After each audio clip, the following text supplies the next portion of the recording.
তোমার স্বামী যদি মানবতার কোনো কাজে থাকে, মানবতার সেবায় থাকে, দিন প্রচারে থাকে, দিন প্রসারে থাকে, স্বামীকে সাহায্য করবা, স্বামীকে ছাড় দেবা, উদ্বুদ্ধ করবা।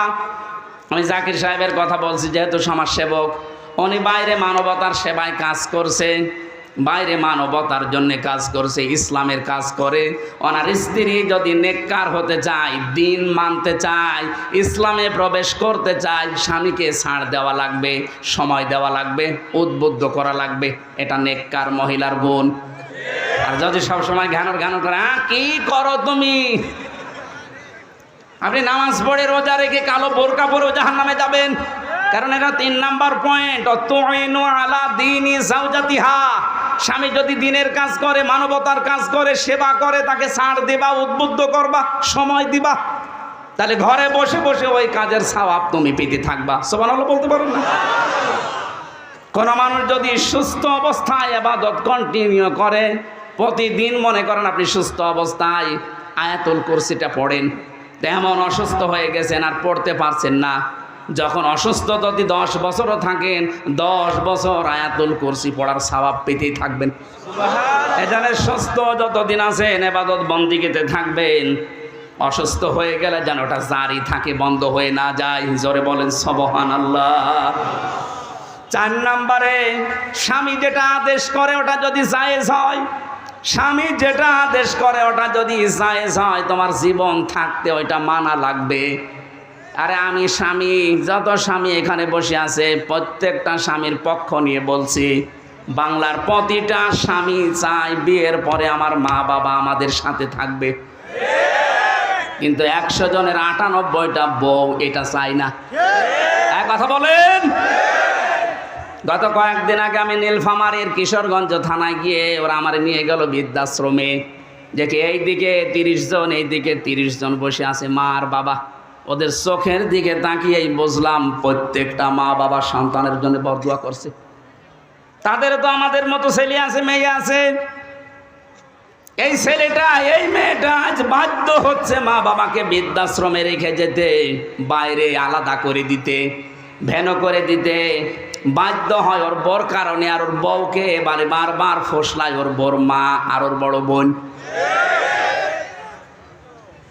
এরকম শাশুড়ি আর ওই যে শেষ কার আছে, হাত তোলেন তো। আপনার এদিকে ক্যামেরা চলছে, হাত মারার দরকার নেই, ভাত বন্ধ হয়ে যাবে না। উনি কত বড় ঝামেলায় থাকলে এই লজ্জা শরম ত্যাগ করে হাত তুলতে পারেন, টের পাচ্ছেন?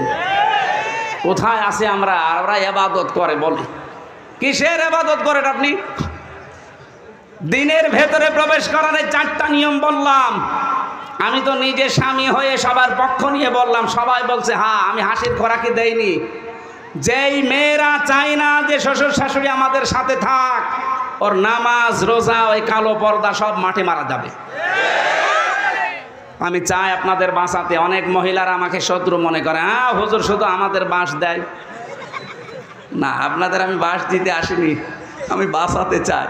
কোরআন হাদিসের চোখ লাগিয়ে দেখতে পাচ্ছি যে আপনি ছোটোখাটো বিষয় মনে করে আপনি জাহান্নামে যাচ্ছেন। আপনি যেন জাহান্নামে না যান, দিন আত্মসমর্পণ করা লাগবে এই পারিবারিক জীবন থেকে। কথা বুঝতেছেন? 2 নম্বরে, আমাদের ইখলাস থাকা লাগবে প্রত্যেকটা কাজে। যা করব কার জন্যে? আরো জোরে বলেন। আমি যদি শাহিন সাহেবকে ভালোবাসি লোক দেখানোর জন্যে না, আল্লাহর জন্যে বাসা লাগবে। যদি ঘৃণাও করি তাও আল্লাহর জন্যে করা লাগবে।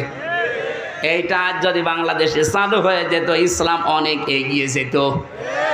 আপনি কথার অর্থ বোঝেন? মানা হাব্বা লিল্লাহ ওয়া আবগাদা লিল্লাহ ওয়া আতা লিল্লাহ ওয়া মানা লিল্লাহ ফাকাদ ইসতাকমালাল ঈমান। নবীজি বলেন, কাউকে ভালোবাসলে আল্লাহর জন্য বাসবা, কাউকে ঘৃণা করলে আল্লাহর জন্য করবা, কাউকে কিছু দান করলে আল্লাহর জন্য করবা, কাউকে দান করা থেকে বিরত থাকলে আল্লাহর জন্য করবা। তাহলে ফাকাদ ইসতাকমালাল ঈমান, তোমার ঈমান আল্লাহ পরিপূর্ণ করে দেবে। বলেন সুবহানাল্লাহ। ইখলাস লাগবে সব কাজে ভাই। যা করেন, একটা খোরমা দান করতে হলেও লোক দেখানো না, ইখলাস লাগবে কার? 3 নম্বরে, আমাদের আকীদা শুদ্ধ করা লাগবে। আজ বাংলাদেশে একটা কথা ছড়ানো হচ্ছে, জামাতে ইসলামী বাংলাদেশের বিরুদ্ধে, যে এদের আকীদা ঠিক নেই। এটা ডাহা মিথ্যা কথা। পড়াশোনা আপনার চাইতে আমি কম করিনি। আমি কওমি মাদ্রাসা, আলিয়া মাদ্রাসা, বিশ্ববিদ্যালয় সবগুলো শেষ করেছি। আকীদা কি বোঝেন আপনি?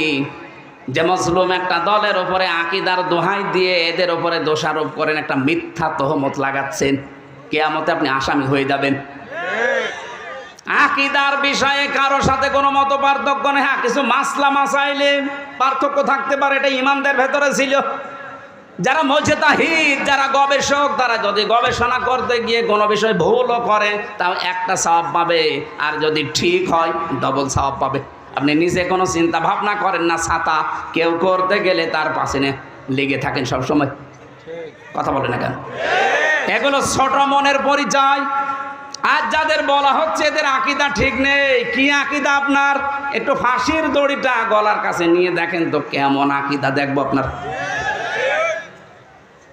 4 নাম্বার, আমাদের উন্নত চরিত্র তৈরি করা দরকার। আর এটা তৈরি করতে হলে মুহাম্মদুর রাসূলুল্লাহর বিকল্প আর কেউ। 5 নাম্বারে লেনদেন স্বচ্ছ থাকতে হবে। আজ অনেক মানুষ আছে দেখতে মনে হয় ভালো মানুষ, কিন্তু কোনো দোকানে যদি বাকি করে খায় জীবনে ওই দোকানের সামনে দিয়ে যেতে চায় না। একটা মানুষ কতটুকু স্বচ্ছ তার লেনদেন দেখে বুঝবেন আপনি। নবীজি বলেন, কাউকে দায়িত্ব দেওয়ার আগে আমি 8, 10 দিন, 15 দিন, 20 দিন, 1 মাস লক্ষ্য করতাম যে লোকটার লেনদেন কেমন। আজ যদি বাংলাদেশে যারা দায়িত্ব দেওয়া হয় রাষ্ট্রীয়ভাবে, যদি এইটা খেয়াল করে দেখতাম, এই দেশে দুর্নীতি চুরি বন্ধ হয়ে যেত। নৈতিকতার মানে চারিত্রিক উন্নতির, এই যে আকীদার কথা যাদের বলা হয়, ইসলামিক অর্থনীতি, যেটা অর্থনৈতিক বিষয়গুলো কেউ যদি ওলির দাবি করে, বাংলাদেশে ইসলাম প্রতিষ্ঠার কাজ যারা করে তার চরিত্র সবচাইতে উপরে আছে।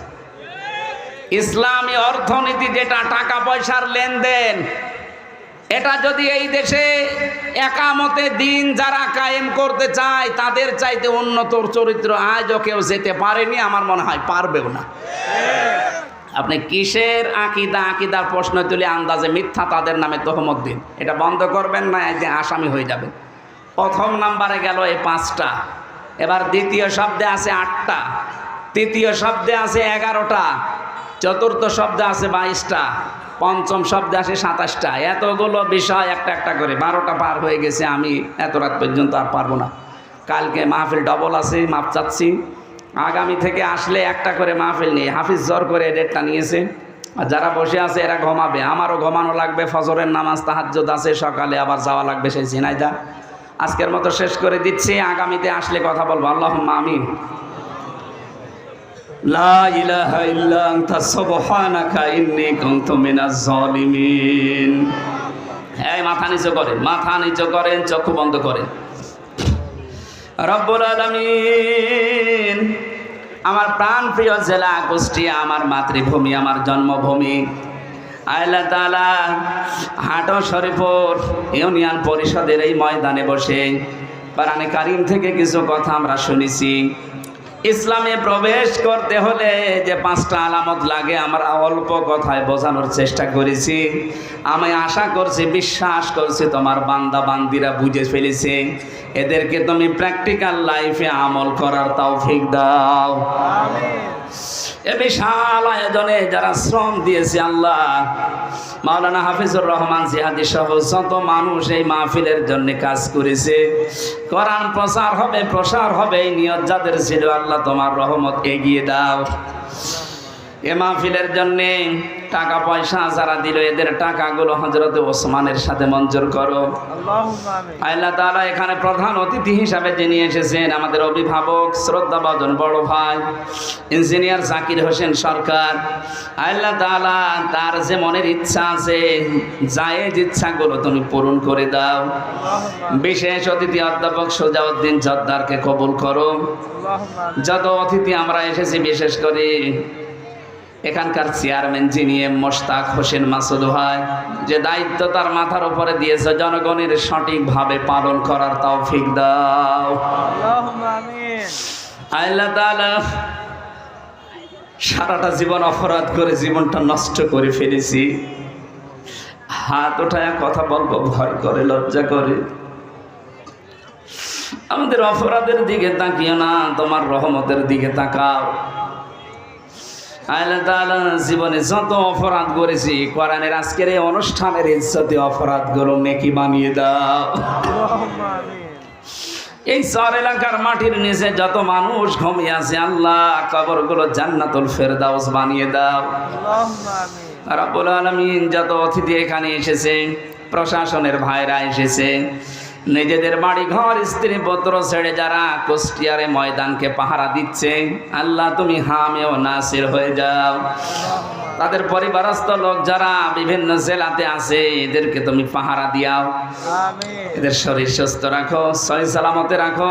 বাংলার প্রশাসনের ওপরে দেশের মানুষের যে উল্টা ধারণা আছে আল্লাহ তুমি ধারণাটা সুধারণায় পরিণত করে দাও।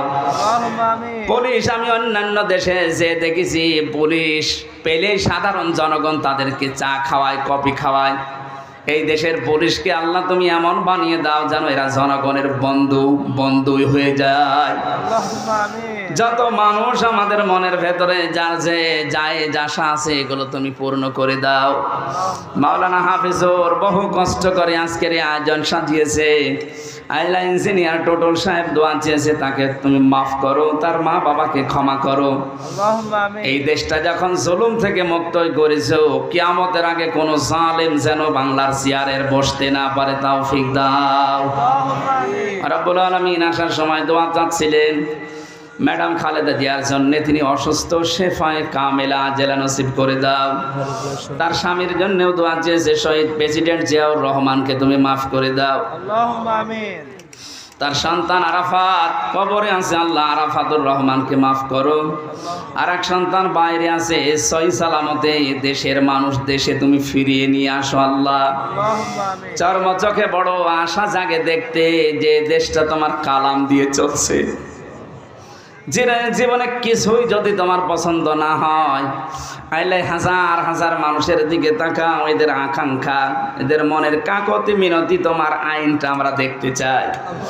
চর্ম চোখে যেন এটা দেখতে পারি কোরআন দিয়ে বাংলার এই জমিন চলছে।